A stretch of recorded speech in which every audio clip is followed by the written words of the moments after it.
Continuing with Prism, we have Bob Morris, who just flew in from Toronto, but ladies first, Susan and Sarah. All right. Hi, Bob.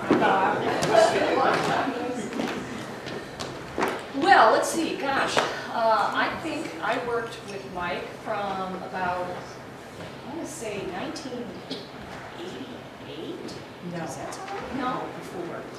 Well, anyway, until about 95 or so. And one of the things I just want to observe from what has already been said is that I think Hammer and Company was one of the first lifestyle firms, really, when you think about it.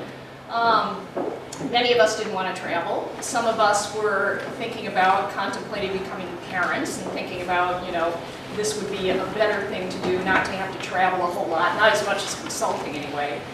And Mike had some very specific rules around how he liked to conduct his life, which was he didn't want to travel. He had certain times that he needed to be at home.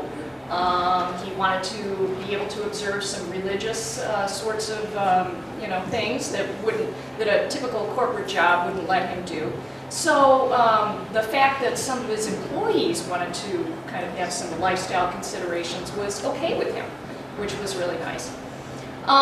Mike was very private. He was a very private person, but he was also very personal. And he was a terrific mentor to me. He gave me some of the best feedback, I think, constructive feedback that I've ever had in my work life.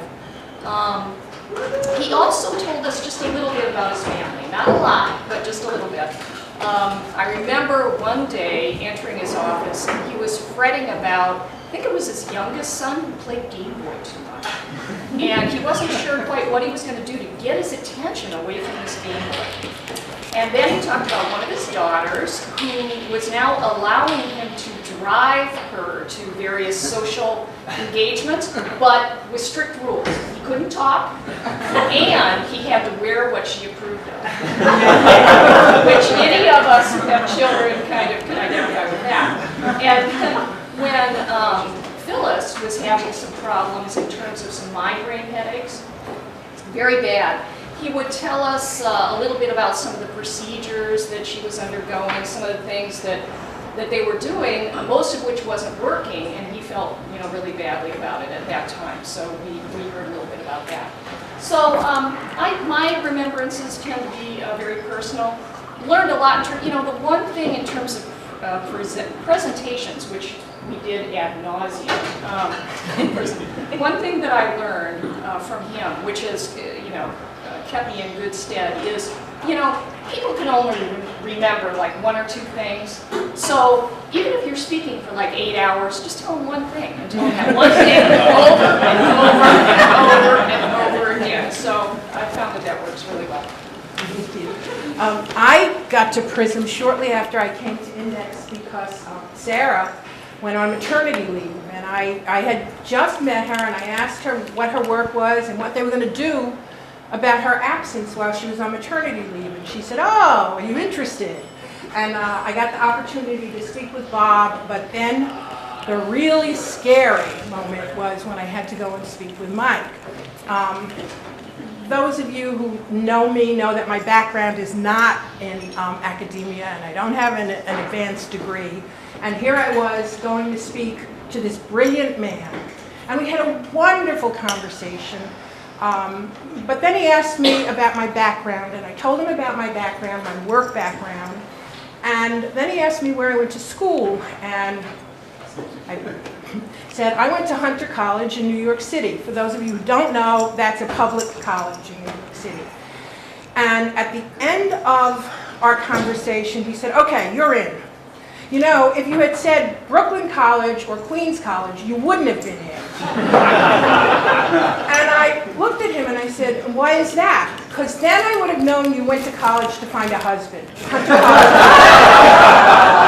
It was a women's school at the time. Unlike the people who went to Prism because it was a lifestyle choice, when Bob and Sarah both went out on leave one Prism cycle, I was the only person in Prism who traveled. And I was practically the only person who was doing any interviews. I was interviewing cab drivers. which Mike loved. I mean, he told the story of my cab driver interview at the prison conference. Like anybody else who worked with him, I learned a tremendous amount from him. I wasn't young when I came to Index. I'm a lot not younger now, but I really think that working with Mike and the rest of the prison team, I really came into my own intellect, which he helped me to develop and value. And also, like Sarah, a lot of personal moments. Working in prison, working with Mike was really one of the highlights of my professional career. The last time that I spoke to Mike was a number of years ago. I was already gone from Index, and I went to see him in his office, and he was talking about process and process after re-engineering, etc. And I said to him, what I'm really interested in is work and the quality of people's lives in their workplace. And he said to me, I'm interested in that too. I've been thinking about that a lot, and as far as I'm concerned, the nature of work has to be sacred.